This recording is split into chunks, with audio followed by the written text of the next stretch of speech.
My personal view of AI and technologies like that, I have a love-hate relationship, I think, because on the one hand, I absolutely see where the value out of these types of technologies can be in the future.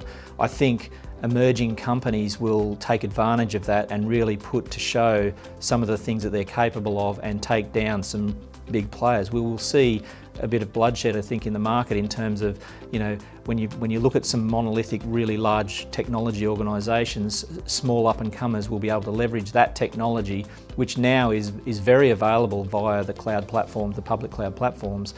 You will see a shift in market. I think these technologies enable new business models. I think they bring in with them capability that you cannot look at from a legacy perspective, so there's something that you can't recreate without using those particular technologies.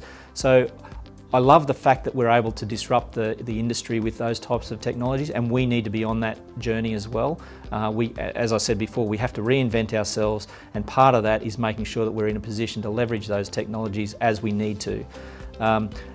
The hate part is around the ethical side of AI and what that brings to the table. You know, a machine making decisions, potentially quite impactful decisions on society. I think that's something that we need to wrestle with. I think it's something that we need to put a lot of deep thought into.